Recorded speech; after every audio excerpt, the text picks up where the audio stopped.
Shalom, senang sekali Bapak Ibu kita bisa bertemu pada hari ini. Sebelum kita lebih lanjut mendengarkan firman Tuhan, tundukkan kepala saudara dan mari kita berdoa. Kami bersyukur kepada Tuhan pada hari ini, kami ingin beribadah, kami ingin mendengarkan firman Tuhan.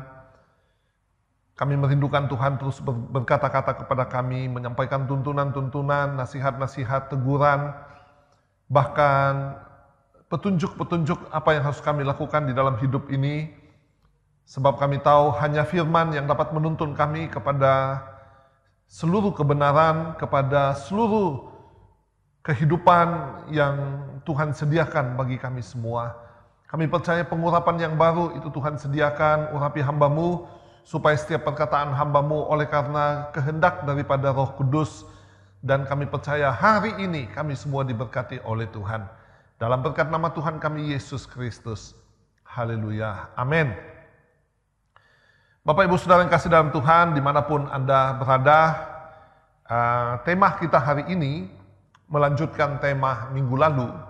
Kalau minggu lalu wanita atau perempuan yang dipanggil Sarah, maka tema kita minggu ini adalah perempuan yang dipanggil Ribkah atau anak mantu daripada Sarah.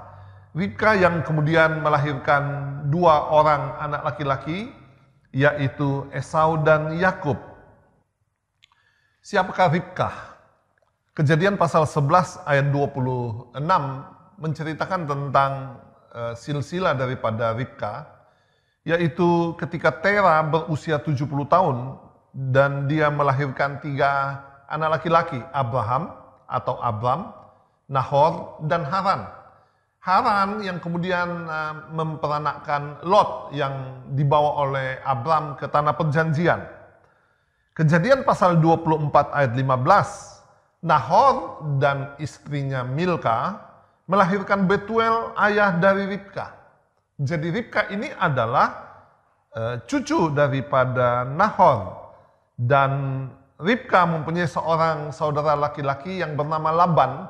Laban ini di kemudian hari menjadi mertua daripada Yakub.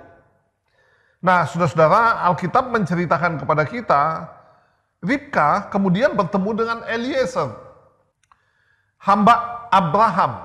Ya, Eliezer ini seseorang yang ditugaskan oleh tuannya Abram untuk mencarikan jodoh bagi Ishak. Eliezer, hamba yang setia ini adalah si pencari jodoh. Nah, saudara-saudara, perenungan ini menarik sekali bagi kita. Ishak ini adalah calon mempelai laki-laki, dia adalah gambaran daripada Kristus. Eliezer itu adalah utusan Injil. Seseorang yang ditugaskan untuk mencarikan jodoh bagi mempelai laki-laki.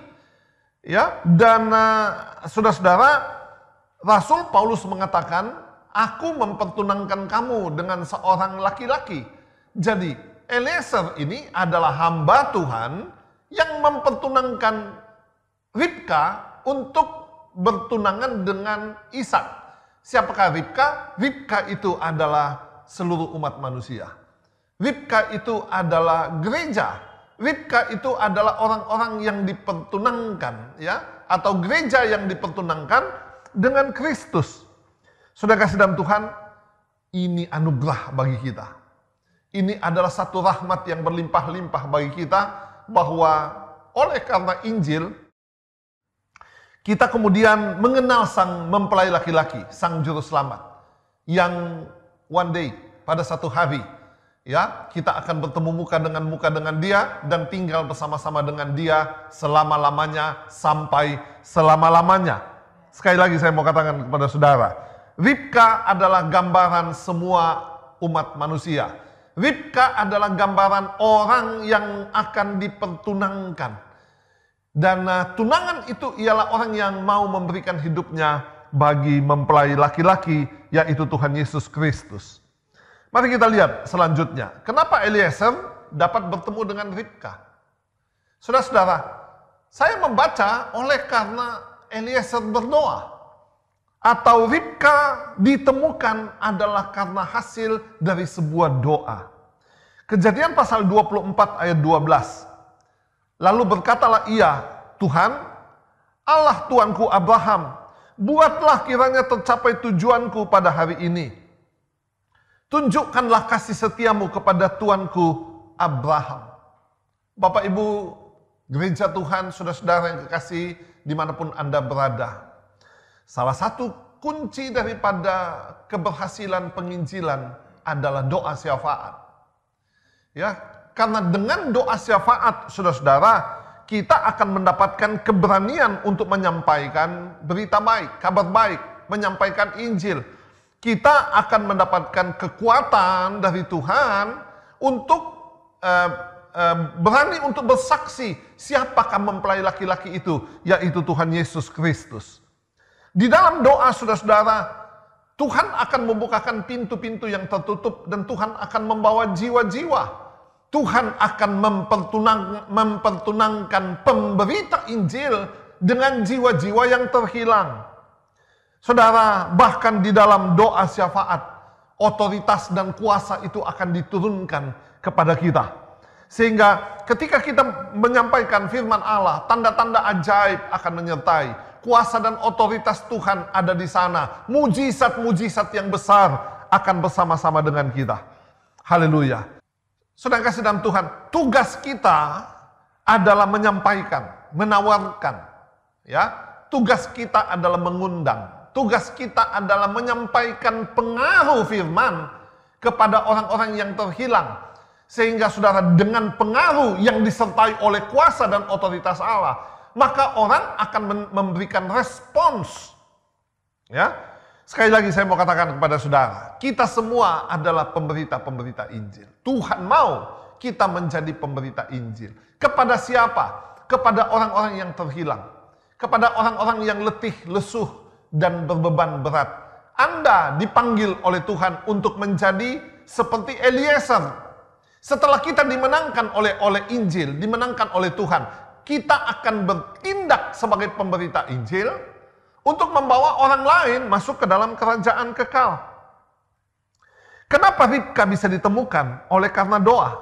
Sebelum kita melakukan tugas kita, menyampaikan kabar baik, kesaksian-kesaksian kepada orang lain, maka kita harus minta kekuatan daripada Tuhan.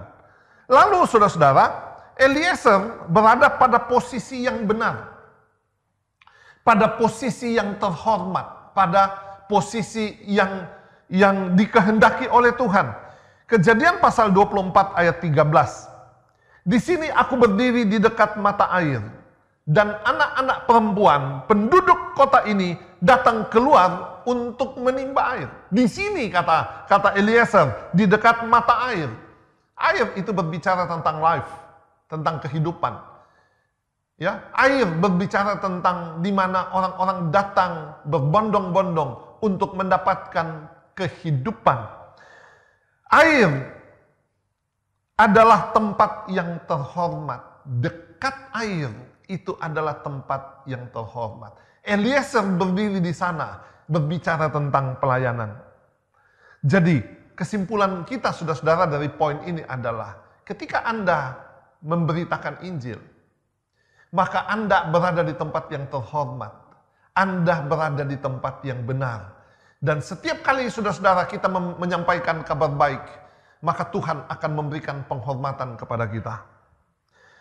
Pertanyaan lain saudara-saudara, kenapa Ribka yang dipilih oleh Tuhan? Apakah syarat yang dipenuhi oleh Ribka sehingga dia layak menjadi calon istri atau calon mempelai daripada Ishak? Saya merenungkan saudara-saudara, karena Ribka ini memiliki sesuatu yang tidak semua orang punyai. Kejadian pasal 24 ayat yang ke-15. Kejadian 24 ayat yang ke-15. Sebelum ia selesai berkata, maka datanglah Ribka yang lahir bagi Betuel anak laki-laki Milka, istri Nahor, saudara Abraham. Buyungnya dibawanya di atas bahunya. Dia membawa buyung di atas bahunya. Padahal saudara-saudara, seharusnya Ribka tidak perlu melakukan ini.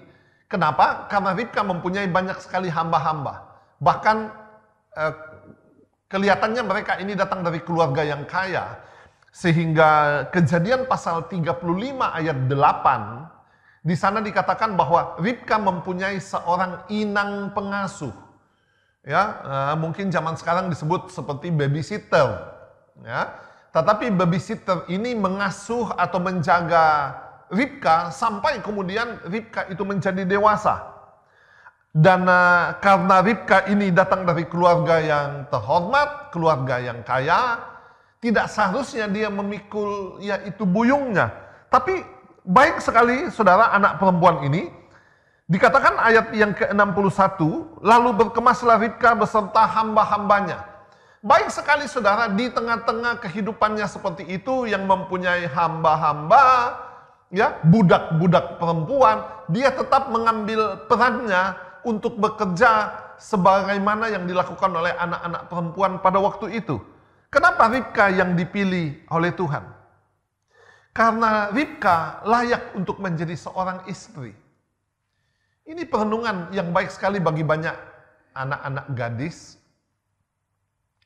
Jangan sampai mungkin ada di antara anak-anak gadis yang begitu syarat dengan fasilitas, punya pembantu yang banyak, masak telur saja tidak bisa. Masak nasi saja tidak bisa. Ya, membuat makanan yang lain tidak bisa. Cuci baju, ada orang yang mencucikannya. Nanti akan susah ketika dia menikah. Karena ketika dia menikah, dan tiba-tiba dia harus punya tanggung jawab sebagai seorang ibu rumah tangga, dan dia tidak bisa apa-apa. Ya, Ribka sudah layak untuk menjadi mempelai daripada Ishak. Nah, coba kita lihat ayat yang ke-16. Anak gadis itu sangat cantik parasnya. Seorang perawan belum pernah bersetubuh dengan laki-laki. Ia turun ke mata air itu dan mengisi buyungnya, lalu naik kembali. Kejadian pasal 24 ayat yang ke-16. Ya, saudara-saudara, Alkitab menceritakan kepada kita, Ribka ini di samping sikapnya yang baik, yang benar, saudara-saudara, parasnya cantik. Bersyukurlah saudara-saudara bahwa Tuhan itu menciptakan kita lengkap. Ya, ada mata, ada hidung, ada mulut, ada telinga. Dan banyak orang berkata, si A itu cantik, si B itu jelek, si C itu biasa saja. Sebenarnya kecantikan itu relatif, saudara-saudara. Ada orang yang hidungnya pesek, tapi dia kelihatan cantik. Ada orang yang kulitnya hitam, tapi dia tetap kelihatan cantik. Kenapa seseorang bisa kelihatan cantik? Saya mau beritahu saudara, bukan hanya karena tampilan fisiknya, tetapi yang paling utama adalah karena inner beauty. Ada banyak orang, banyak perempuan, banyak anak gadis, ketika kita lihat pertama kali, penampilannya menarik. Tetapi ketika kita bergaul, mulutnya judes. Ya, dia seorang yang pemarah. Dia seorang yang gampang untuk kecewa dan selanjutnya. Sehingga kemudian tidak akan kelihatan kecantikannya. Tapi ada seseorang yang biasa saja, wajahnya biasa saja, tetapi manusia dalamnya itu cantik. Ya, dia elok seperti yang ditampilkan oleh Ribka, parasnya cantik, ya, tetapi pribadinya juga baik. Saudara-saudara, kenapa Ribka yang dipilih? Apakah syarat yang dipunyai oleh Ribka sehingga dia yang ditentukan oleh Eliezer untuk menjadi calon istri daripada tuannya Ishak? Mari kita lihat Kejadian pasal 24 ayat 16. Alkitab menyaksikan, anak gadis itu sangat cantik parasnya. Seorang perawan belum pernah bersetubuh dengan laki-laki. Ia turun ke mata air itu dan mengisi buyungnya, lalu kembali naik. Saudara, parasnya cantik. Ya, hari-hari ini banyak orang yang mengejar kecantikan secara fisik. Dipoles wajahnya, diubah bibirnya, disulam alisnya, dan selanjutnya.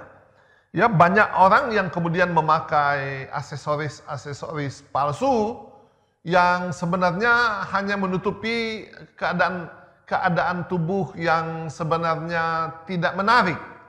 Banyak perempuan-perempuan berupaya untuk menampilkan yang terbaik keluar, tetapi saudara, Alkitab mengajarkan kepada kita itu bukan yang utama.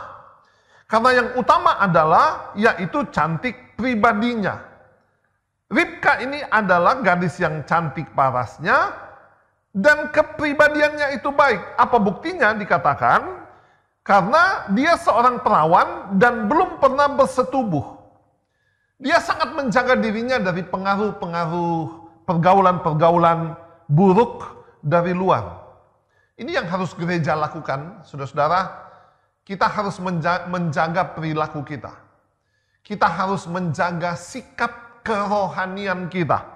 Kita mempunyai roh, dan latihlah roh kita dengan berdoa, dengan memuji dan menyembah Tuhan.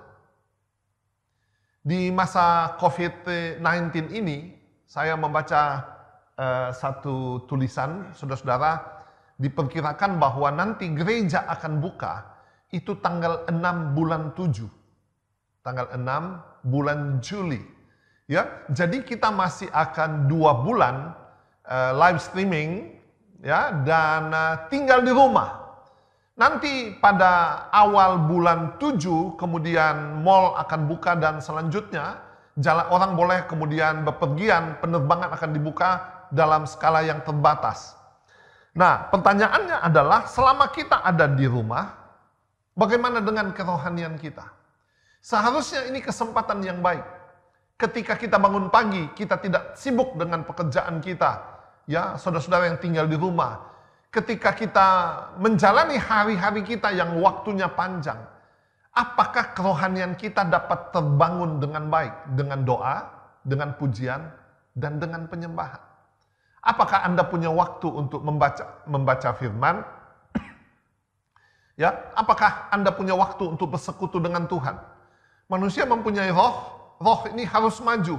Jiwa, saudara-saudara, apakah jiwa kita memikirkan tentang Tuhan atau tidak? Adakah kita mendengarkan renungan-renungan? Saya lihat di YouTube, saya lihat di Facebook, begitu banyak saudara-saudara hamba-hamba Tuhan yang sharing firman bertalu-talu, tidak berhenti. Saudara, apakah hati kita terpikat untuk mendengarkan renungan-renungan itu atau tidak? Kita di gereja Bethel Indonesia Menora ini, kita bahkan juga melakukan ibadah-ibadah online. Kita Zoom secara online. Ada ibadah wanita, ada kul, ada doa malam, ada doa puasa, ada pemuda, ibadah raya 3 kali setiap hari Minggu. Saudara kasih dalam Tuhan, apakah kita mau memberikan waktu kita yang sudah banyak ini untuk bisa ikut di dalam ibadah itu? Saya mengajak ibu-ibu, ikutlah di dalam Zoom daripada WBI. Ya, saudara-saudara, ikutlah berkul setiap hari Rabu jam 7 malam. Doa malam hari Jumat jam 7 malam. Doa puasa hari Sabtu jam 10 pagi. Ya, dan Minggu ibadah jam 8, jam 10, dan jam 6 sore. Karena kalau kita tidak melatih roh kita, ya, dalam waktu-waktu ini, roh kita akan kalah. Kita tidak mengisi jiwa kita dengan kebenaran firman, jiwa kita akan kalut. Begitu banyak orang yang stres. Ya, tinggal di rumah tidak tahu bikin apa, membuat jiwanya begitu tertekan. Lalu kemudian tubuh, ya, tubuh ini mesti dipelihara. Hati-hati saudara-saudara, ya. Banyak orang bangun pagi makan, tidur lagi. Bangun pagi makan, tidur lagi. Sehingga tubuh ini sama sekali tidak bisa terpelihara. Saya takut setelah wabah ini berlalu, banyak orang akan menghadapi persoalan secara sakit penyakit. Ketika tubuhnya bermasalah, darahnya naik, gulanya naik, kolesterolnya naik, karena tidak ada pergerakan.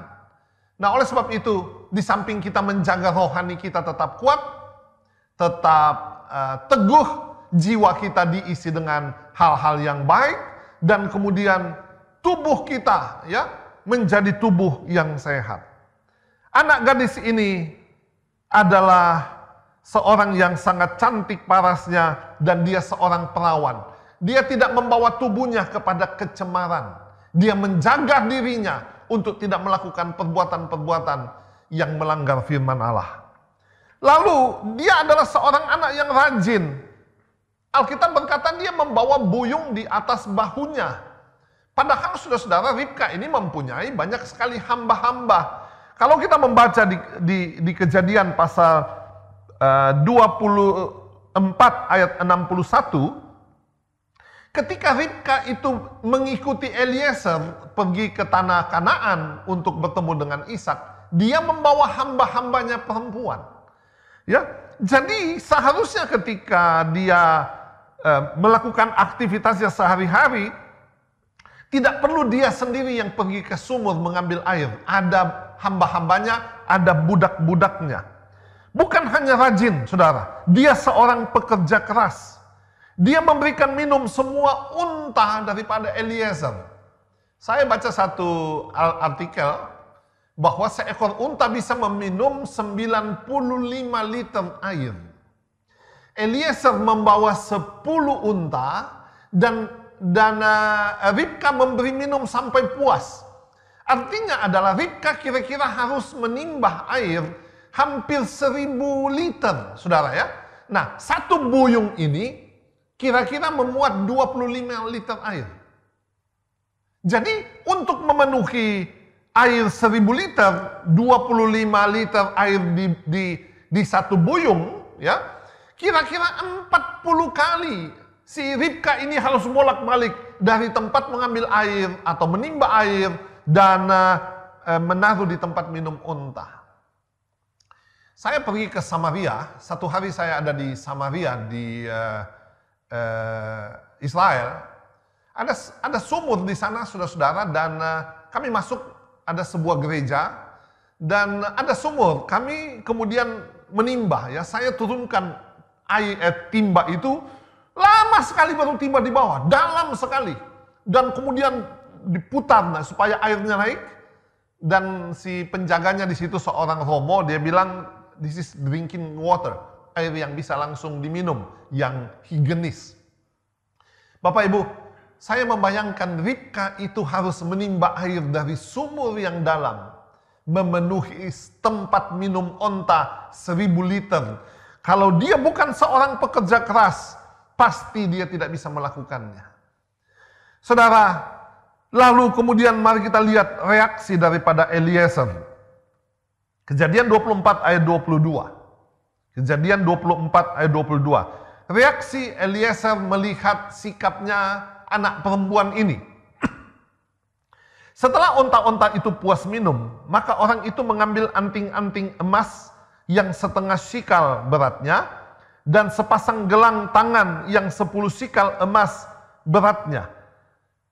Saya merenungkan begini, saudara, apa makna daripada pemberian daripada Eliezer kepada Ribka? Saya mau beritahu saudara, itu bukan untuk upah menimba air.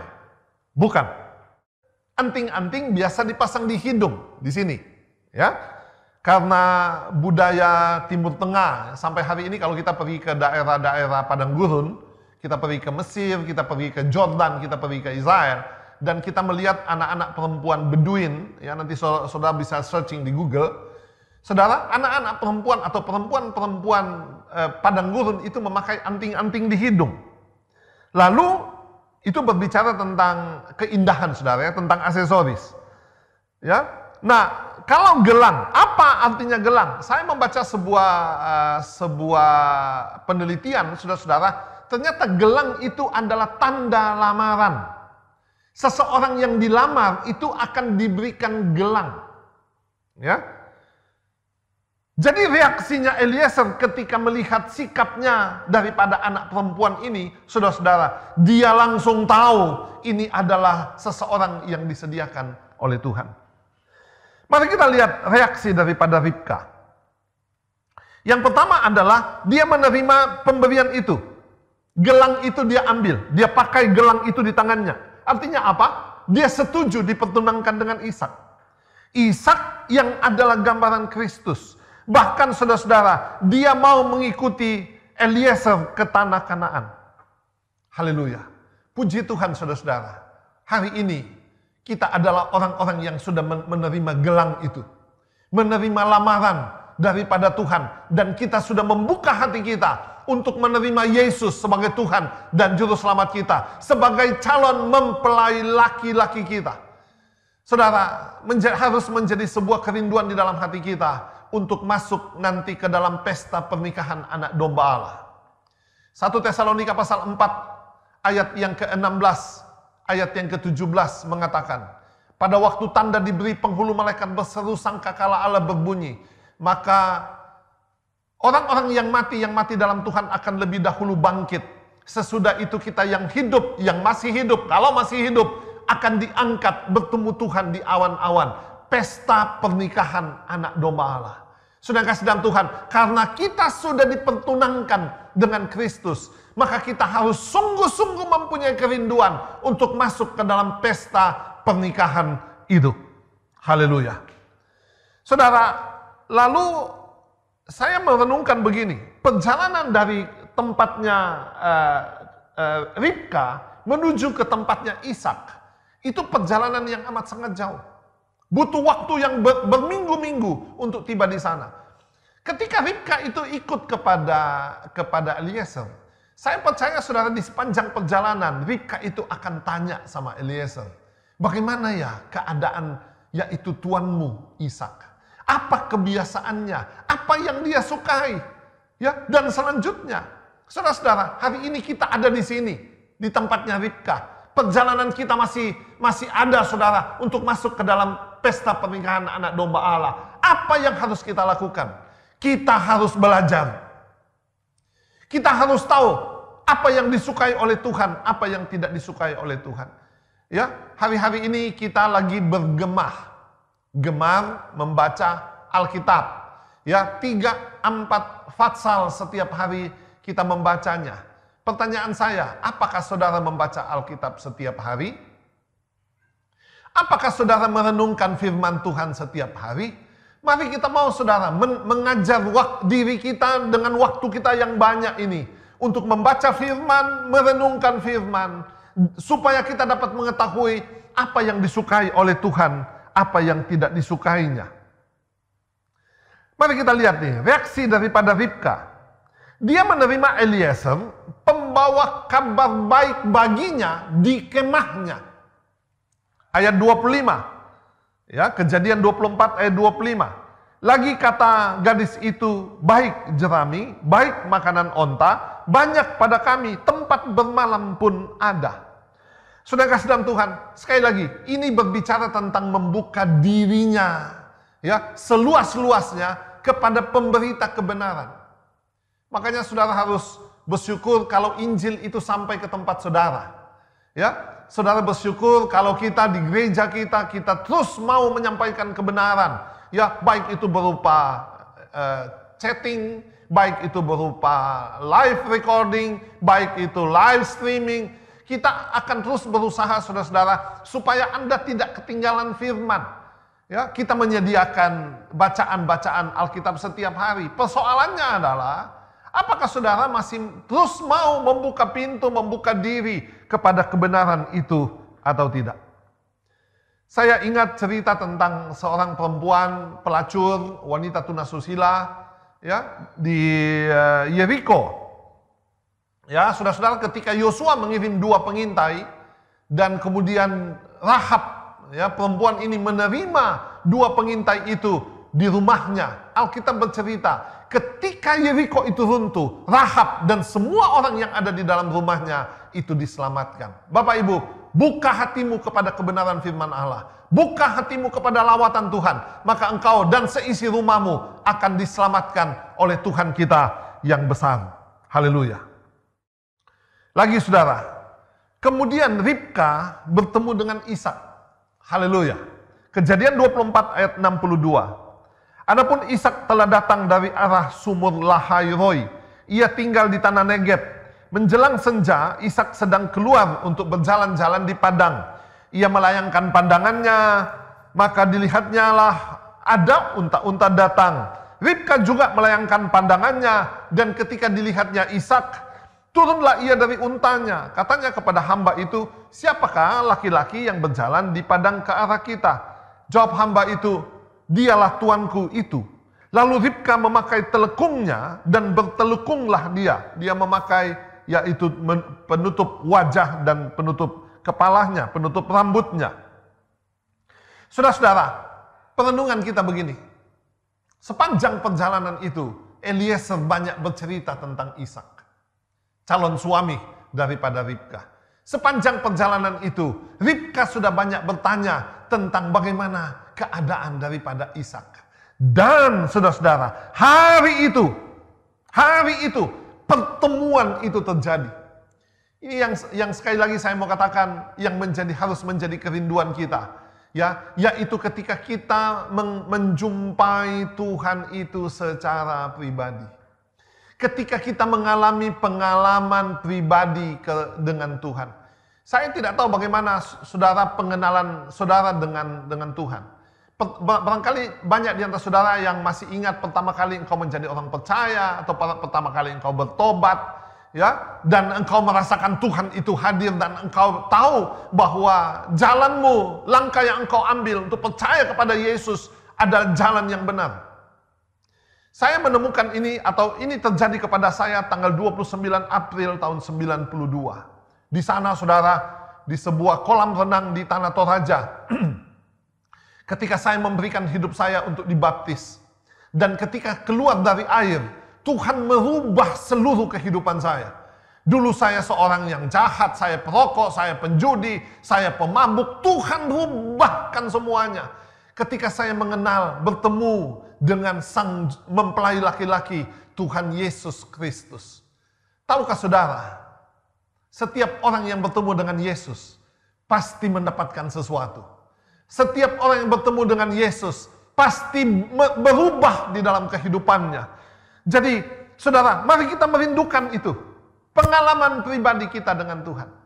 Bahkan seringkali ketika kita mengalami masalah, ini waktu yang baik untuk datang kepada Dia, sebab Dia mau menolong kita. Ketika saudara susah, ini waktu yang sangat baik, kesempatan untuk Tuhan itu mendemonstrasikan otoritasnya, kuasanya di dalam kehidupan kita.